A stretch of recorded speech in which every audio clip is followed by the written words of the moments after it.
It's only a matter of time until the commercially demonstrated use is compelling enough for others to jump on the bandwagon.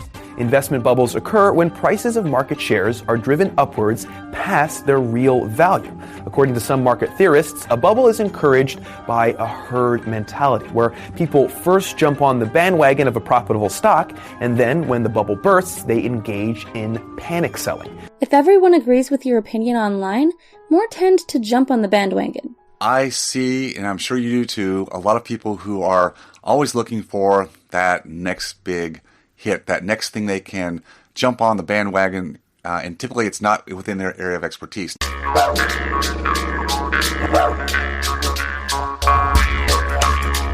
G'day guys, and welcome to Aussie English. My objective here is to teach you guys the English spoken down under. So whether you want to speak like a fair dinkum Aussie, or you just want to understand what the flippin' hell we're on about when we're having a yarn, you've come to the right place. So sit back, grab a cuppa, and enjoy Aussie English.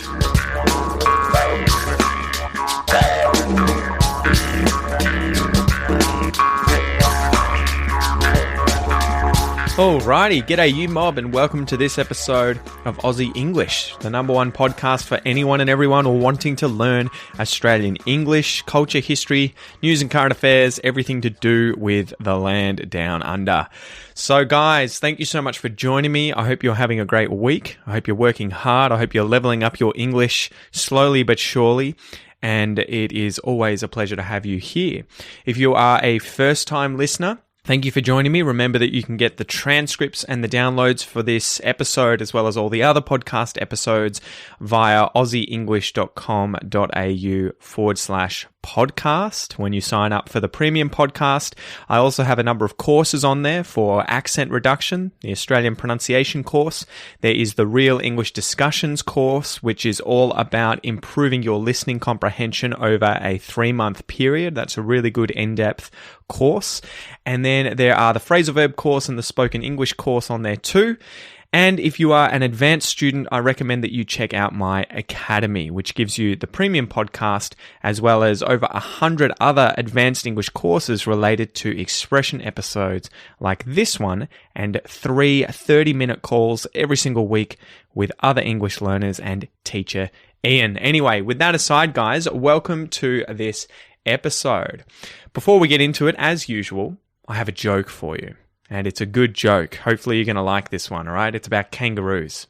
So the joke is, can kangaroos jump higher than a house? Right? Kangaroos, the Australian marsupial that is renowned for hopping on 2 legs. You know, it doesn't walk along like a biped, like a human. It hops. Can kangaroos jump higher than a house? And the answer is yes, because houses can't jump. Ba-dum-psh, get it? So the joke could be taken 2 ways. Can kangaroos jump higher than a house, as in a higher distance than the height of a house, which is obviously not possible. But it could also mean, can they jump higher than a house, as in higher than a house can jump itself, which is definitely possible because houses can't jump. So there you go. There's the joke. Can kangaroos jump higher than a house? Yeah. Because houses can't jump.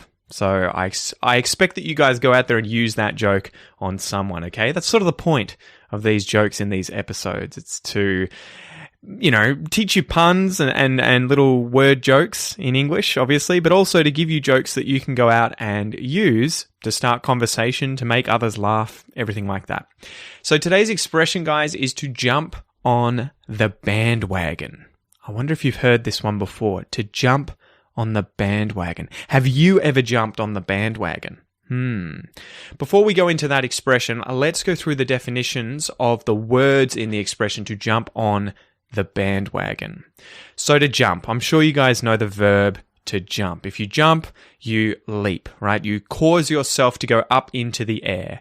If you are, say, an athlete who goes to the Olympics to compete in high jump, it is that you are trying to jump as high as possible. That's sort of the competition, right? And if you're competing in long jump, you're jumping as long as possible. You know, you do a sprint up to the line and then you jump into a sand pit. So that's the verb jump, right? Jump. If you jump on something, it is that you jump, obviously, you leap, you cause yourself to go up in the air by leaping, and you go on top of something else. You land above and resting on something else. So I might go outside and jump on the deck, right? So I might go from the ground outside in my backyard and the deck there, the wooden sort of thing that you can walk on, and there might be chairs and tables are there. If I jump from the ground and land on the deck, I'm jumping on the deck, right? But it could also mean that I'm on the deck and I'm just jumping up and down. I'm jumping on the deck. And lastly, a bandwagon. Now, a bandwagon is a wagon or a wooden cart, which is what a wagon is, that is used to carry a band, right? A group of people playing music. That is a band. And so a wagon that carries a group of people playing music is a bandwagon. So I'll get into the origin shortly, but the definition of the expression then, to jump on the bandwagon, it isn't to literally jump on top of a wagon where there is a band of people playing.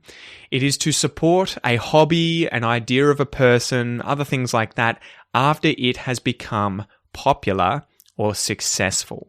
So you start supporting something, you start appreciating something, you start liking something after it's already become popular and successful and other people are already doing that, right? So it's kind of like you're following the crowd. You're jumping on the bandwagon. So I looked this up and the origin of this expression was really interesting, actually.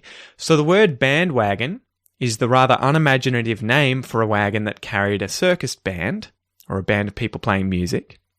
And this first appeared in print, this expression, in a book called The Life of P.T. Barnum, written by himself. And this was published in 1855, so about 170 years ago.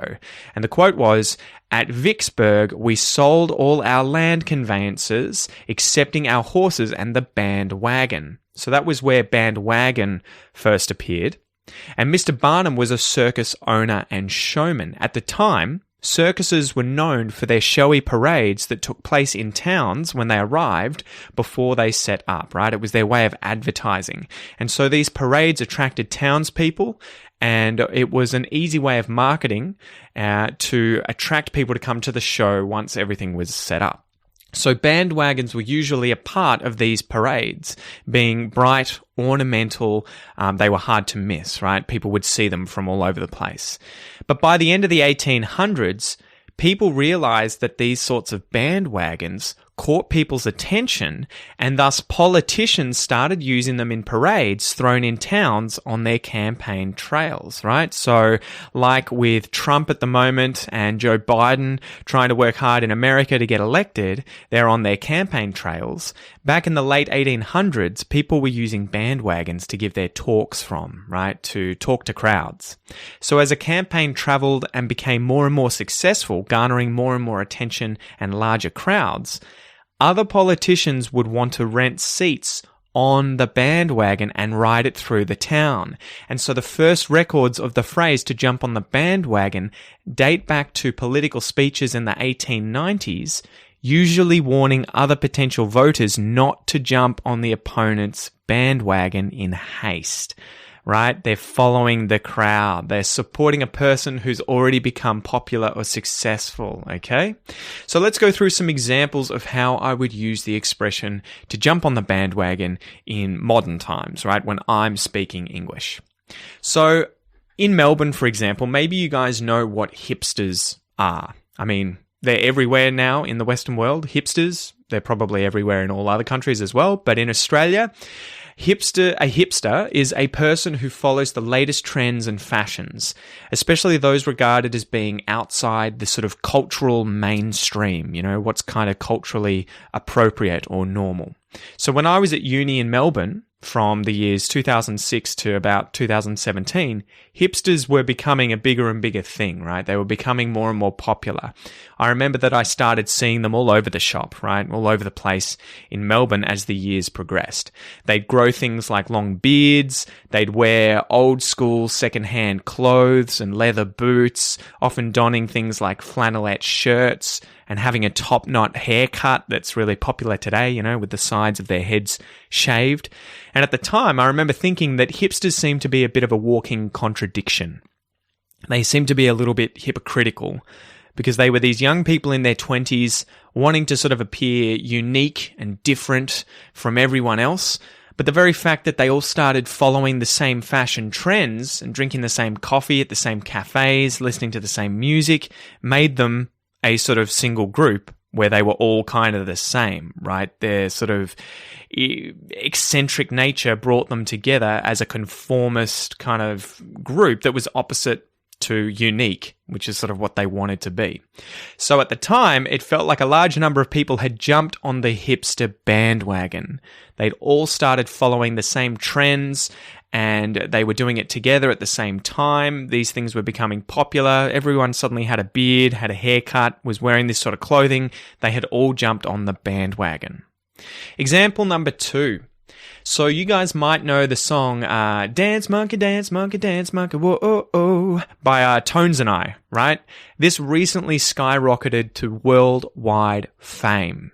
So she went from playing music on the streets of Byron Bay in New South Wales. She was busking on a daily basis. People were giving her money, you know, supporting all of her performances. And she was living out of a van.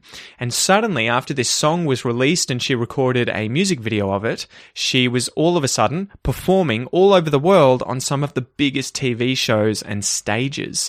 So everyone had suddenly jumped on the bandwagon and fell in love with the song Dance Monkey and Tones and I. And to be fair, it's a pretty catchy song. And with over 1 billion downloads now on YouTube, I'm definitely not the only person who's jumped on the Tones and I bandwagon. And a bonus fact for you guys, in the academy, we have English teacher Ian giving 3 lessons every single week, group speaking calls.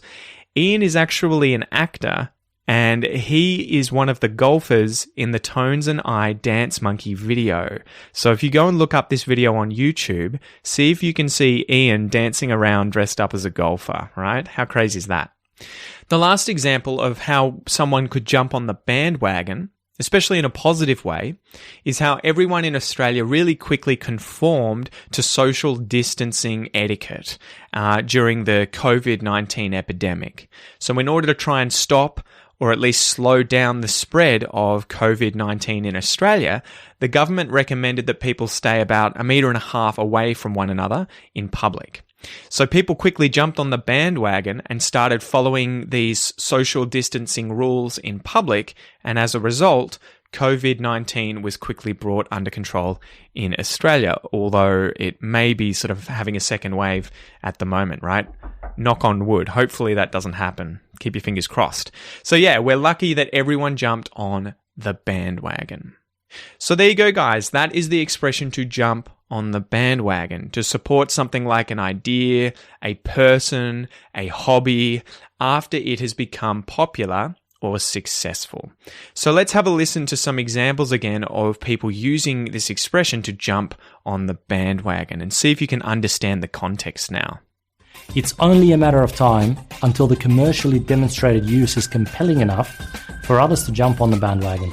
Investment bubbles occur when prices of market shares are driven upwards past their real value.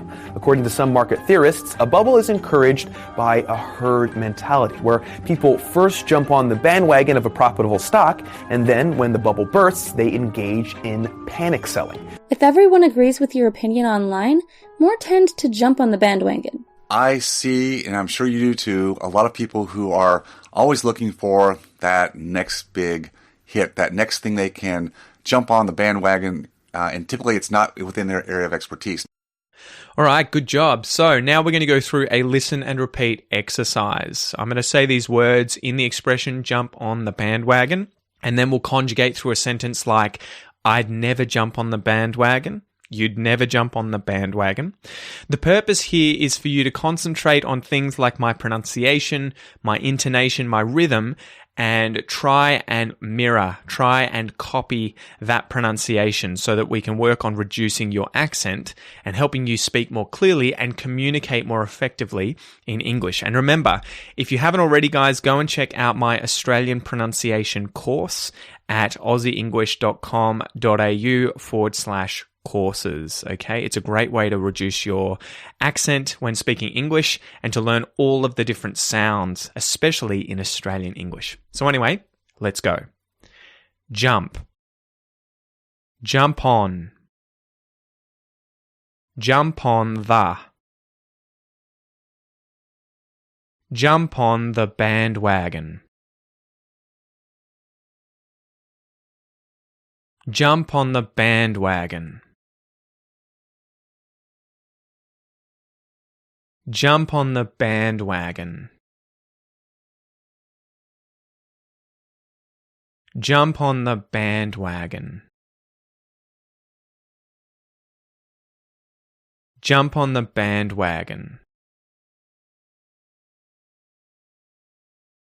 I'd never jump on the bandwagon.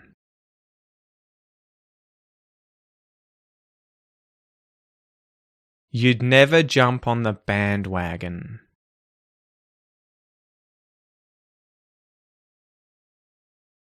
He'd never jump on the bandwagon.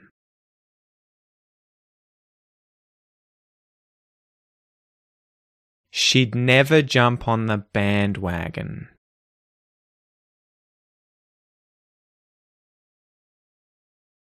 We'd never jump on the bandwagon.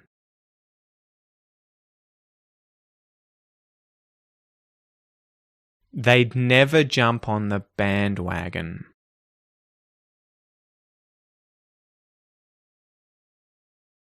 It'd never jump on the bandwagon.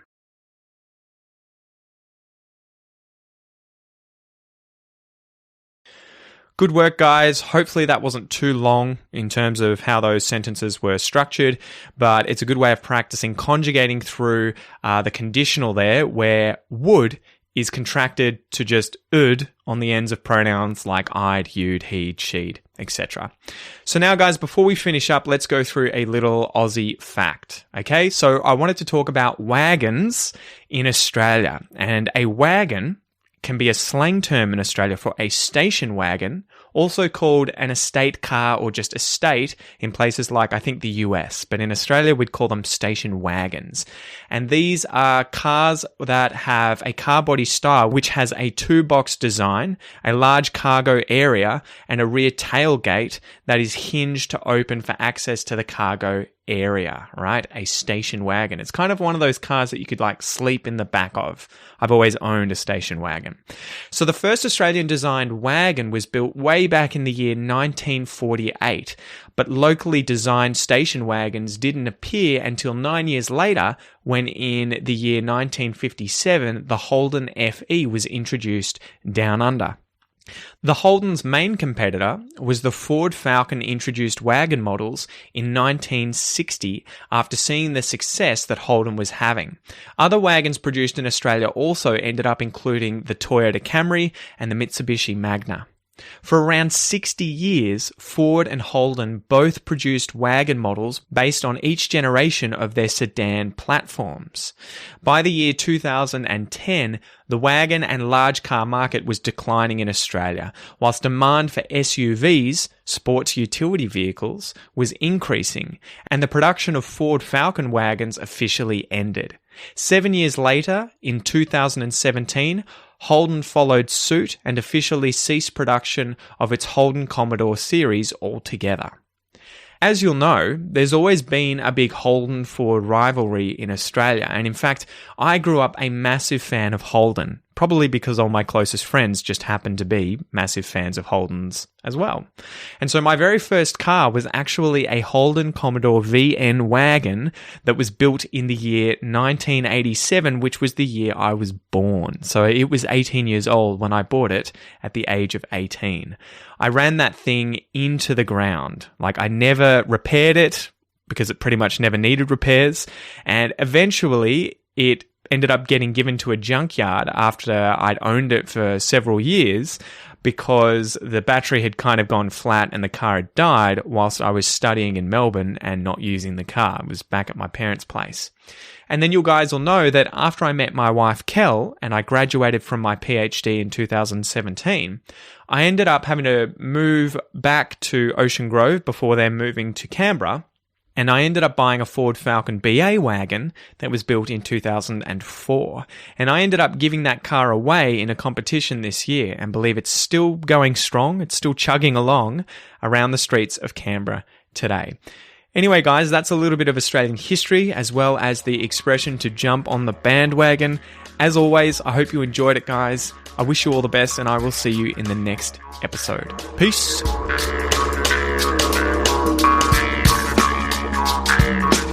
G'day, mate. Thanks for listening to the Aussie English podcast. If you'd like to boost your English whilst also supporting the podcast and allowing me to continue to bring you awesome content, please consider joining the Aussie English Academy at www.aussieenglish.com.au. You'll get unlimited access to the premium podcast as well as all of my advanced English courses, and you'll also be able to join 3 weekly speaking calls with a real English teacher. Thanks so much, mate, and I'll see you soon.